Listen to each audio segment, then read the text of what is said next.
Exams. ఈ exams వస్తుంటే పిల్లలకేమో గానీ పేరెంట్స్‌కి చాలా స్ట్రెస్ లాగా అనిపిస్తుంది. అండ్ నేనైతే నా చిన్నప్పుడు ఎగ్జామ్స్‌కి అస్సలు టెన్షన్ పడేదాన్ని గాదు. చాలా కూల్‌గా రాసేదాన్ని.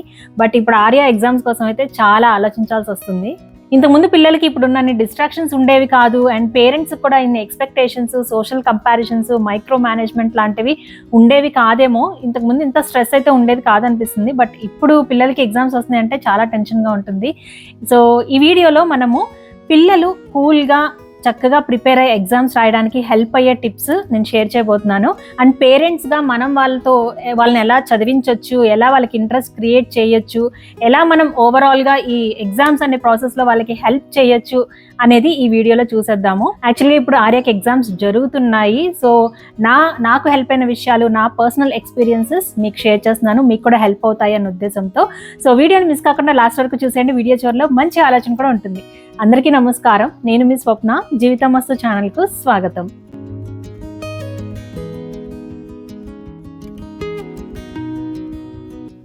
ఫస్ట్ ఏంటంటే వాళ్ళని కొంచెం మెంటల్గా ప్రిపేర్ చేయడం. సో ఎగ్జామ్స్ ఇంకొన్ని రోజుల్లో, ఇంకొన్ని వీక్స్లో వస్తున్నాయి అనగానే నీకు ఇలా ఎగ్జామ్స్ వస్తున్నాయి కదా, నువ్వు ఎక్కువసేపు చదువు మీద శ్రద్ధ పెట్టాల్సి ఉంటుంది, వేరే డిస్ట్రాక్షన్స్ అవన్నీ పక్కన పెట్టి బాగా చదువుకోవాలి అని మనం ముందు నుంచే చెప్తూ ఉంటే వాళ్ళు కూడా చదువుకోవడానికి మెంటల్గా ప్రిపేర్ అవుతారు. అలానే ఎగ్జామ్స్ అంటే ఏదో భూతంలా చూపించడం కాదు. ఎగ్జామ్స్ అనేవి ఒక లైఫ్ అండ్ డెత్ సిచ్యువేషన్ ఏమీ కాదు. జస్ట్ నీకు ఎంతవరకు కాన్సెప్ట్స్ అర్థమైనాయో వాటికి ఒక చెక్ పాయింట్ లాంటిది ఎగ్జామ్స్. అండ్ నిన్ను నువ్వు బెస్ట్గా ప్రజెంట్ చేసుకోవడానికి ఎగ్జామ్స్ అనేది ఒక ఆపర్చునిటీ. సో ఇలా మనం చెప్తూ ఉంటే వాళ్ళు కొంచెం పాజిటివ్గా, మెంటల్గా ప్రిపేర్ అయి ఉంటారు. అండ్ మనం కొన్ని విషయాలు వాళ్ళు ఊహించుకునేలాగా, విజువలైజ్ చేసుకునేలాగా చేస్తే అది కూడా చాలా హెల్ప్ అవుతుంది.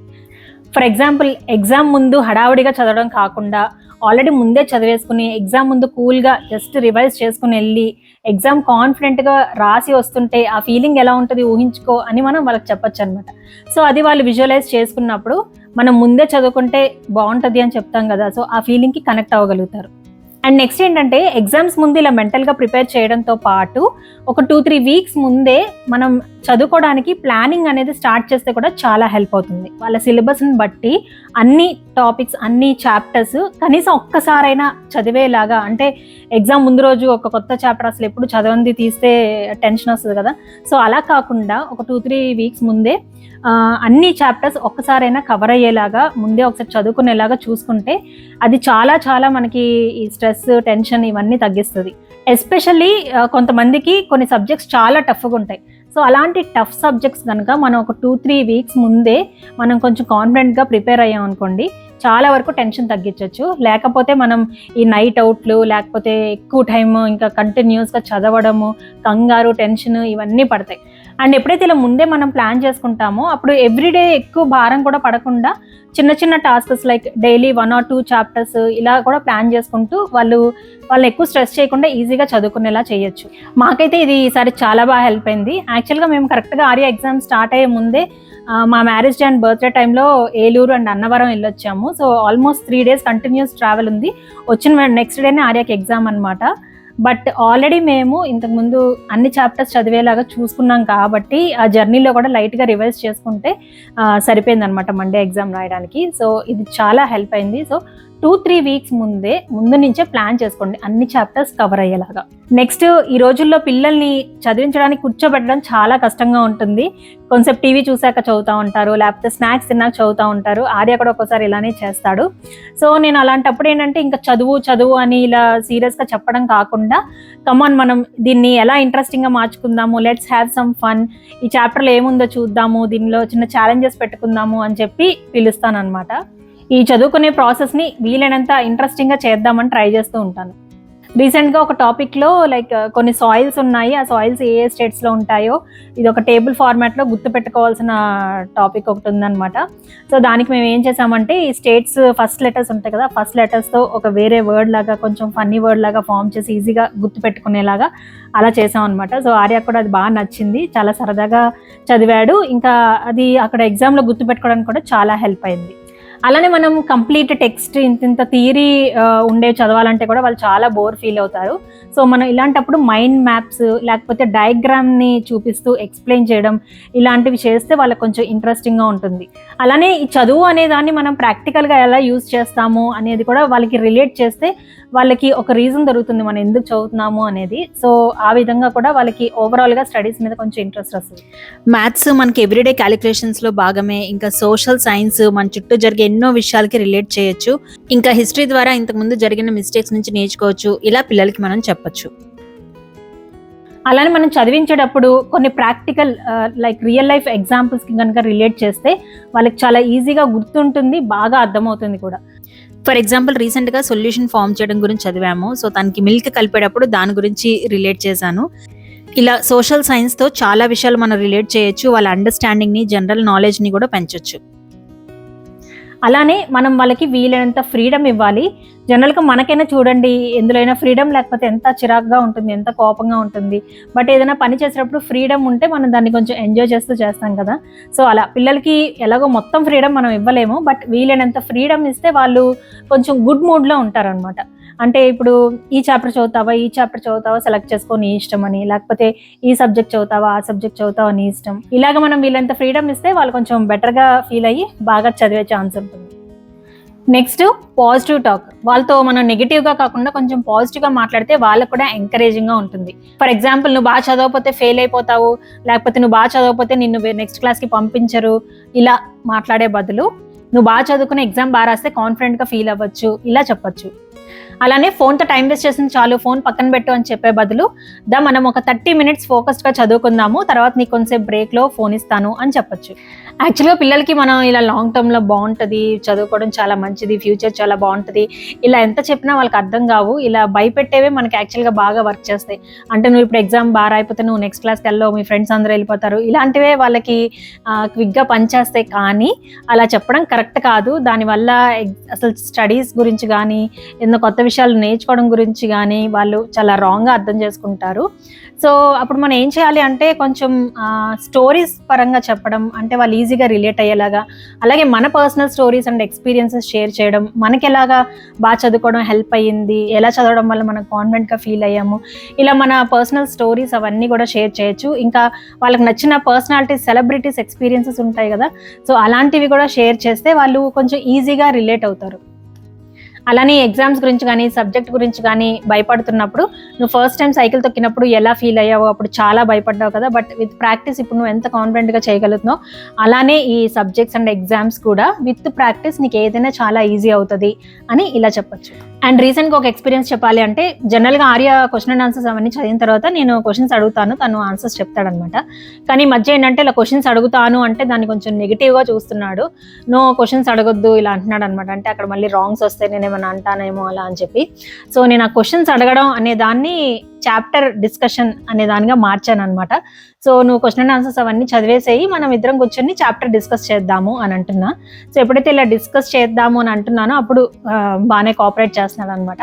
అలానే ఈ క్వశ్చన్స్ అడిగేటప్పుడు కూడా నేను తనకి ఎంతవరకు కాన్సెప్ట్ అర్థమైంది అనే దాని మీద మెయిన్ ఫోకస్ చేస్తున్నాను. ఏదైనా కొంచెం అర్థం కాలేదు అంటే ఇంకొంచెం బెటర్గా నేను ఎక్స్ప్లెయిన్ చేయడం. అలానే తన ఆన్సర్స్ చెప్పేటప్పుడు కూడా ఎగ్జాక్ట్లీ అక్కడ ఉన్నట్టే ఉండాలి అనేది నేను అసలు చూడట్లేదు. తనకి అర్థమైంది కరెక్ట్గా ఎక్స్ప్రెస్ చేస్తున్నాడా లేదా, తన ఓన్ స్టేట్మెంట్స్లో అయినా సరే మీనింగ్ఫుల్గా చెప్తున్నాడా లేదా అంతవరకే చూస్తున్నాను. అంతేగాని ఎగ్జాక్ట్గా వర్డ్ టు వర్డ్ అక్కడ ఉన్నట్టు చెప్పాలి అనేది నేనేం చూడలేదు. సో అలా డిస్కస్ చేయడము అనేది చాలా హెల్ప్ అయ్యింది. అలానే వేరే పిల్లలతో కంపేర్ చేయడం ఒకటి అస్సలు చేయొద్దు. Because every child unique. అంటే కొంతమందికి చూస్తుంటాం కదా, కొంతమంది స్పోర్ట్స్లో చాలా బాగా టాలెంట్ ఉంటుంది, కొంతమందికి స్టడీస్లో బాగా టాలెంట్ ఉంటుంది, అండ్ కొంతమంది కొన్ని సబ్జెక్ట్స్లో చాలా స్ట్రాంగ్గా ఉంటారు, కొంతమంది కొన్ని సబ్జెక్ట్స్లో కొంచెం వీక్గా ఉంటారు. సో ఎప్పుడు అలా కంపేర్ చేయొద్దు, బికాస్ ఎవరి కెపాసిటీ వాళ్ళకు ఉంటుంది. నెక్స్ట్ స్టడీ రొటీన్ విషయానికి వస్తే, చదువుకోవడానికి ఒక రొటీన్ అంటూ ఉంటే అది చాలా హెల్ప్ అవుతుంది. అంటే ప్రతిసారి వాళ్ళతో మనం చదువు అని ఫైట్ చేయాల్సిన అవసరం తగ్గుతుంది అనమాట. సో ఆర్య యాక్చువల్గా 12:30కి స్కూల్ నుంచి వస్తాడు. దాని తర్వాత లంచ్ చేసి కొంచెంసేపు టీవీ చూస్తాడు అనమాట. అండ్ 2 to 4 తను చదువుకోవాలి అని చెప్పాను. సో అంతకుముందు ఇంకా తను ఏం చేస్తున్నా నేను చదువు అని ఇంకా తనని ఫోర్స్ చేయను. సో 2 to 4 చదువుకుంటాడు. అండ్ 4 to 5 టైక్వాండో క్లాస్కి వెళ్తాడు అనమాట. దాని తర్వాత ఎంత చదవాల్సిన అవసరం ఉందో దాన్ని బట్టి ఒక 1 or 2 hours చదువుకుంటాడు. అండ్ 9కి స్లీపింగ్ టైం ఫిక్స్ అనమాట. ఎగ్జామ్స్ అప్పుడే కాదు, ప్రతిరోజు కూడా ఆ టైంకి పడుకుంటాడు. అప్పుడప్పుడు కొంచెం పుష్ చేయాల్సి ఉంటుంది, బట్ ఇలా ఒక ప్యాటర్న్ అయితే తనకి అలవాటు అయిపోయింది. అండ్ చదువుకోవడానికి వాళ్ళు సోఫాలోనో అక్కడో ఇక్కడో కూర్చోవడం కాకుండా చదవడానికి ఒక స్పెసిఫిక్ ప్లేస్ ఉంటే బాగుంటుంది. అక్కడ లైటింగ్ అది ఉండి డిస్ట్రాక్షన్స్ ఏమీ లేకుండా, అంటే టీవీలు ఫోన్స్ ఇలాంటివి ఏం లేకుండా చక్కగా ఇంకా చదువు మీదే ఫోకస్ చేసే విధంగా ఉంటే బెటర్ అనమాట ఆ ప్లేస్. ఆర్య ఇక్కడ ఈ టేబుల్ దగ్గర కానీ అండ్ ఈ డైనింగ్ టేబుల్ దగ్గర కానీ కూర్చున్నప్పుడైతే అలా చాలా ఫోకస్డ్గా చదువుతాడు. అక్కడ డిస్ట్రాక్షన్స్ ఏమీ ఉండవు. అండ్ ఒక్కొక్కసారి ఎప్పుడైనా రివిజన్ అలాంటివి ఉన్నప్పుడు అప్పుడప్పుడు ఇలా సోఫాలో కూర్చుంటూ ఉంటాడు అనమాట. బట్ ఏదైనా సీరియస్గా చదవాలి లేదా కంప్లీట్ చేయాలి, ఒక టార్గెట్ ఉంది, చాప్టర్స్ 2 ఫినిష్ అయిపోవాలి, ఫస్ట్ టైం చదువుతున్నాడు, కాన్సన్ట్రేటెడ్గా చదవాలి అన్నప్పుడు నేను ఈ ప్లేసెస్లో చదువుకునేలా చూస్తాను. అలానే వాళ్ళు చదువుకునేటప్పుడు మనం పక్కన ఫోన్ పట్టుకుని కూర్చోడాలు ఇలాంటివి చేస్తే కూడా వాళ్ళు ఈజీగా డిస్ట్రాక్ట్ అయిపోతారు ఫోన్కి. సో అది మనం చేయకూడదు. మన సైడ్ నుంచి వాళ్ళకి ఎలాంటి డిస్టర్బెన్సెస్ లేకుండా చూసుకోవాలి. నెక్స్ట్ మోస్ట్ ఇంపార్టెంట్, చదువుకునేటప్పుడు మధ్యలో స్మాల్ బ్రేక్స్ అనేవి కంపల్సరీగా ఉండాలి. సో ఎప్పుడు కంటిన్యూస్గా చదవడమే కాదు, బ్రేక్స్ అనేవి చాలా ఇంపార్టెంట్. నేను ఎప్పుడు చదువు విషయం వస్తే చాలు, అంటే శ్రద్ధగా చేయాలి ఏదైనా పని అనుకున్నప్పుడు ఈ పొమోడోరో టెక్నిక్ అని చెప్తుంటాను కదా, అది చాలా హెల్ప్ అవుతుంది. 25 minutes చదువుకోవడం, 5 minutes బ్రేక్ అనమాట. సో ఈ ప్యాటర్న్లో మనం చదువుకుంటూ వెళ్తాము. అండ్ దీనికి కొన్ని యాప్స్ కూడా ఉంటాయి, అంటే మనం ఒక టైమర్ లాగా పెట్టుకోవచ్చు. అండ్ ఎవ్రీ 25 minutes అది రిమైండ్ చేస్తుంది. అగైన్ మళ్ళీ మనం బ్రేక్ తీసుకుని స్టార్ట్ చేయొచ్చు అనమాట. బ్రేక్స్ అనేవి బ్రెయిన్ రిఫ్రెష్ అవడానికి, ఫోకస్ పెంచుకోవడానికి, బర్న్అవుట్ అయిపోయిన ఫీలింగ్ కలగకుండా ఉండడానికి హెల్ప్ అవుతాయి. అండ్ నెక్స్ట్ జనరల్గా చాలా మంది పేరెంట్స్ ఏంటంటే వాళ్ళు ఎన్ని గంటలు చదువుతున్నారు అనేది చూస్తారనమాట. సో ఎప్పుడైనా ఖాళీగా వాళ్ళు కొంచెం సేపు కనిపించినా కానీ పేరెంట్స్కి టెన్షన్ వచ్చేస్తూ ఉంటుంది, ఏంటి చదవట్లేదు, ఇలా టైం వేస్ట్ చేస్తున్నావేంటి, ఖాళీగా ఉన్నావేంటి, అది ఇది అని చెప్పి.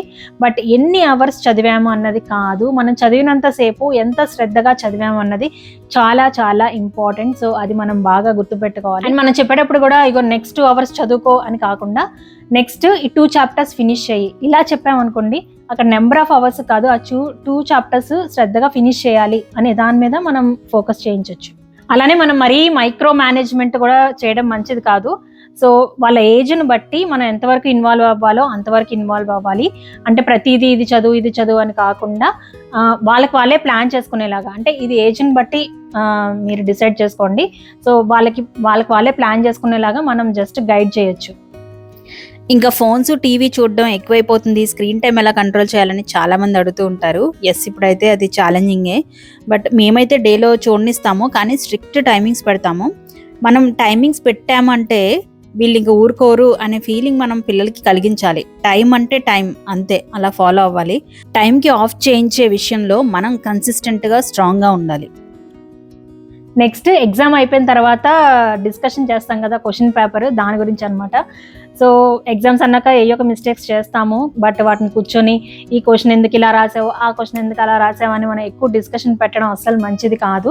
సో ఏదైనా మిస్టేక్స్ చేసినా కానీ దాని నుంచి ఏం నేర్చుకున్నాము, నెక్స్ట్ టైం దీన్ని ఎలా అవాయిడ్ చేయొచ్చు అని మాట్లాడుకొని దాన్ని అక్కడితో వదిలేయటం బెటర్, లేకపోతే నెక్స్ట్ ఎగ్జామ్ మీద ఇంపాక్ట్ పడుతుంది. ఇదైతే నేను ఈ మధ్య పర్సనల్గా ఎక్స్పీరియన్స్ చేశాను. యాక్చువల్గా ఏదో మిస్టేక్ చేశాడు ఆర్య, చాలా సిల్లీ మిస్టేక్ అనమాట. అంటే నేనేమన్నా చెప్పు అంటేనే తను చెప్పాడు ఆ మిస్టేక్స్, బట్ విన్న తర్వాత నేను ఏమనకుండా ఉండాలంటే చాలా కంట్రోల్ చేసుకోవాల్సి వచ్చింది. బికాజ్ ఇంత కష్టపడి చదివాడు, ఆ కాన్సెప్ట్ తనకు చాలా తెలుసు, బట్ ఒక సిల్లీ మిస్టేక్ చేస్తే అబ్బా అనే ఒక ఫీలింగ్ వస్తూ ఉంటుంది కదా. బట్ మళ్ళీ అనుకుని ఇప్పుడు మనం దాని గురించి ఎక్కువ అన్నా కానీ తను డిస్టర్బ్ అవుతాడు అండ్ ఆ ఇంపాక్ట్ నెక్స్ట్ ఎగ్జామ్ మీద పడుతుంది. అండ్ అయ్యిందేదో అయిపోయిందని మనం మార్చలేం కాబట్టి, సో నెక్స్ట్ టైం ఇలాంటి క్వశ్చన్స్ వచ్చినప్పుడు జాగ్రత్తగా ఉండు, ఇలా చేయొద్దు అని చెప్పి ఇంకా చాలా కష్టపడి ఫస్ట్ నా మైండ్లోంచి నేను తీసాను అనమాట. సో పేరెంట్స్గా మనం కూడా ఈ విషయంలో జాగ్రత్తగా ఉండాలి. జస్ట్ లెసన్ మాత్రం తీసుకునేలాగా ఎంకరేజ్ చేసి ఎక్కువ డిస్కస్ చేయకపోతేనే మంచిది. నెక్స్ట్ కొంతమంది పిల్లలు ఎగ్జామ్స్ అంటేనే చాలా టెన్షన్గా ఫీల్ అవుతారు వాళ్ళు చదివిన చదివినా చదవకపోయినా భయపడుతూ ఉంటారు. సో వాళ్ళకి మనం ఈ డీప్ బ్రీత్స్ తీసుకోవడం అనేది ప్రాక్టీస్ చేస్తే చాలా హెల్ప్ అవుతుంది. నేను కూడా ఆర్యాకి అప్పుడప్పుడు గుర్తు చేస్తూ ఉంటాను అనమాట. లైక్ చదువుకోవడానికి స్టార్ట్ చేసే ముందు టేక్ 3 డీప్ బ్రీత్స్ అంటాను. సో ఈ డీప్ బ్రీతింగ్ అనేది నిజంగా చాలా హెల్ప్ అవుతుంది. అంటే చదువులప్పుడే కాదు, రేపు వాళ్ళు పెద్దవాళ్ళైనా ఏదైనా ప్రజెంటేషన్ ఇచ్చే ముందు కానీ, లేకపోతే ఏదైనా డిఫికల్ట్ కాన్వర్జేషన్ ఆర్ ఎనీ కొత్త పని చేసేటప్పుడు వాళ్ళకి ఏమైనా టెన్షన్గా ఉన్నప్పుడు ఈ డీప్ బ్రీత్ అనేది మనకి చాలా హెల్ప్ అవుతుంది. అండ్ అది చాలా ఫ్రీ అండ్ ఈజీగా చేసుకునే పని కాబట్టి మనం వాళ్ళకి అలవాటు చేస్తే చాలా హెల్ప్ అవుతుంది. మీరు కూడా కావాలంటే ఒకసారి వీడియో పాజ్ చేసి ఒక మంచి డీప్ బ్రీత్ తీసుకుని చూడండి, ఎంత ఫీల్ గుడ్గా అండ్ చాలా రిలీఫ్గా అనిపిస్తుంది.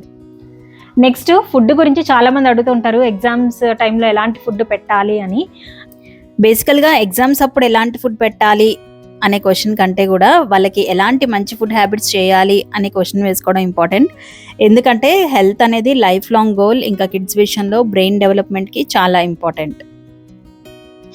బట్ ఎనీవేస్ ఎగ్జామ్స్ టైంలో కూడా కొన్ని జాగ్రత్తలు తీసుకోవాలి. అందులో ఫస్ట్ ఏంటంటే ఎప్పుడైనా సరే బ్రేక్ఫాస్ట్ అస్సలు స్కిప్ చేయొద్దు. మంచి బ్రేక్ఫాస్ట్ తీసుకునేలాగా చూడండి. ఎందుకంటే బ్రెయిన్ ఫోకస్డ్గా పనిచేయాలి అంటే మంచి బ్రేక్ఫాస్ట్ అనేది చాలా ఇంపార్టెంట్. అండ్ పిల్లలు కూడా ఎగ్జామ్స్ జనరల్లీ మార్నింగ్ టైంలోనే ఉంటాయి కదా. ఈ బ్రేక్ఫాస్ట్ ఇంపార్టెన్స్ నేను రీవైర్ యువర్ బ్రెయిన్ అనే బుక్లో చదివాను అనమాట. చాలా స్ట్రెస్ చేశారు ఈ పాయింట్. సో బ్రేక్ఫాస్ట్ చాలా ఇంపార్టెంట్. అండ్ దెన్ మన ఓవరాల్గా ఎక్కువ మసాలా, స్పైసెస్ ఇలాంటివి ఉండేవి అవాయిడ్ చేస్తే బెటరు. సో దట్ వాళ్ళకి స్టొమక్ అప్సెట్స్ అలాంటివి ఏమి అవ్వకుండా ఉంటాయి. అలానే గ్యాస్ ఫామ్ అయ్యే ఫుడ్స్ కూడా మనం అవాయిడ్ చేయొచ్చు. అలానే ఎక్కువ షుగర్ ఉండే ఫుడ్స్ కూడా పెట్టకపోవడం మంచిది, ఎందుకంటే దానివల్ల హైపర్ యాక్టివిటీ అనేది ట్రిగ్గర్ అయ్యే ఛాన్స్ ఉంటుంది కదా. And of course junk food avoid చేసి వీలైనంత home food and fruits and nuts everyday compulsory ఉండేలాగా చూసుకోండి. నెక్స్ట్ హైడ్రేషన్ కూడా. ఇప్పుడు ఇంకా సమ్మర్ కూడా స్టార్ట్ అవుతుంది కదా, అండ్ హైడ్రేషన్ అనేది చాలా ఇంపార్టెంట్. డీహైడ్రేట్ అవ్వకుండా వాటర్ కానీ లిక్విడ్స్ కానీ ఎక్కువ తీసుకునేలాగా చూడాలి. ఫైనల్గా పేరెంట్స్కి ఒక మాట చెప్పాలనుకుంటున్నాను. ఎగ్జామ్స్ అనేది ఒక చెక్ పాయింట్ మాత్రమే, అదే ఫైనల్ డెస్టినేషన్ కాదు. అంటే జనరల్గా బై నేచర్ మనకి స్ట్రాంగ్గా ఉంటుంది, అంటే మన చైల్డ్ అన్నిట్లోనూ ఫస్ట్ ఉండాలి అని చెప్పి. బట్ అందరూ అన్నిట్లో బెస్ట్ ఉండలేరు. అండ్ ఈ ఎగ్జామ్స్ అనేది వాళ్ళు నేర్చుకున్నది ఒక ఎత్తు, అక్కడ ఆ టైంలో వాళ్ళకి ఎలాంటి క్వశ్చన్స్ వచ్చాయి, ఎలా ప్రజెంట్ చేశారు అనే దాన్ని బట్టి చాలా చాలా చేంజ్ అవుతూ ఉంటుంది. సో పాజిటివ్గా ఎంకరేజ్ చేయండి. అండ్ ఎక్కువ లాస్ట్లో వచ్చే కొన్ని ఒక 5 మార్క్స్ అటు ఇటుగా వచ్చే వాటి గురించి ఎక్కువ స్ట్రెస్ అవ్వద్దు, పిల్లల్ని కూడా స్ట్రెస్ చేయొద్దు. ఒక ఎగ్జాంపుల్ చెప్పాలంటే ఇప్పుడు మన బాబుకి 15/20 వచ్చాయి అనుకోండి, అందరికీ ఎలా వచ్చాయి అనుకోండి, ఓకే బాగానే వచ్చాయి అనుకుంటాం. బట్ ఒక 2-3 మెంబర్స్కి 20/20 వచ్చాయి అనుకోండి, అక్కడి నుంచి మనకి స్ట్రెస్ అనేది స్టార్ట్ అవుతుంది.